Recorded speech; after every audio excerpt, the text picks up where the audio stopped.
20 ದಿನಕ್ಕೆ 2 ಕೋಟಿಗೂ ಅಧಿಕ ಹಣ ಸಂಗ್ರಹವಾಗಿದ್ದ ಟ್ರಾಫಿಕ್ ಇ ಚಲನ್ ಶೇಕಡ 50 ರಿಯಾಯಿತಿ ದಂಡ ಪಾವತಿಗೆ ಎರಡನೇ ಸರದಿಯಲ್ಲಿ ಜನರು ಸ್ಪಂದಿಸದೆ ನೀರಸ ಮೂಡಿಸಿದೆ.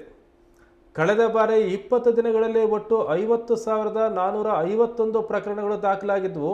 ಒಟ್ಟು 2,09,38,750 ರೂಪಾಯಿ ಹಣ ಸಂಗ್ರಹ ಆಗಿತ್ತು.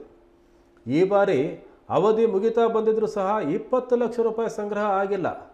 ಜನರ ಜೇಬಿನಿಂದ ಸುಲಭವಾಗಿ ಹಣ ತೆಗೆದುಕೊಳ್ಳುವ ಸರ್ಕಾರದ ಚಿಂತನೆ ಜೊತೆಗೆ ಜನರನ್ನು ಈ ದಂಡ ಪಾವತಿಯಿಂದ ಮಾಡಿದ ತಪ್ಪಿನಿಂದ ಬಚಾವ್ ಮಾಡುವಂಥ ಈ ಯೋಚನೆಗೆ ಈಗ ಬ್ರೇಕ್ ಬಿದ್ದಂತಾಗಿದೆ. ಕರ್ನಾಟಕ ಸರ್ಕಾರದ ಆದೇಶದಂತೆ ನವೆಂಬರ್ 21ರಿಂದ ನಾಳೆ ಅಂದರೆ ಡಿಸೆಂಬರ್ 12ರವರೆಗೆ ಟ್ರಾಫಿಕ್ ಇ ಚಲನ್ ಪ್ರಕರಣಗಳಿಗೆ ಸಂಬಂಧಿಸಿದಂತೆ ಶೇಕಡ 50 ಕಡಿಮೆ ಮೊತ್ತ ದಂಡ ಪಾವತಿಗೆ ಎರಡನೇ ಬಾರಿ ಅವಕಾಶ ಕಲ್ಪಿಸಲಾಗಿತ್ತು. ನಿನ್ನೆವರೆಗೂ ಅಂದರೆ ಡಿಸೆಂಬರ್ 10ರವರೆಗೂ ಕೇವಲ 3,933 ಪ್ರಕರಣದಲ್ಲಿ 16,11,250 ರೂಪಾಯಿ ದಂಡ ಮೊತ್ತವನ್ನು ಶಿವಮೊಗ್ಗ ಜಿಲ್ಲಾದ್ಯಂತ ಸಂಗ್ರಹಿಸಲಾಗಿದೆ. ಸರ್ಕಾರದ ದಂಡ ಸಂಗ್ರಹ 2.0 ಈ ಯೋಜನೆಗೆ ಜನ ಅಷ್ಟೇನೂ ಮನ್ನಣೆ ಕೊಟ್ಟಿಲ್ಲ.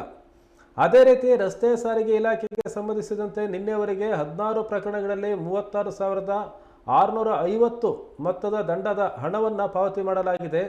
ಈ ಅವಕಾಶ ನಾಳೆಗೆ ಕೊನೆಗೊಳ್ಳುತ್ತೆ.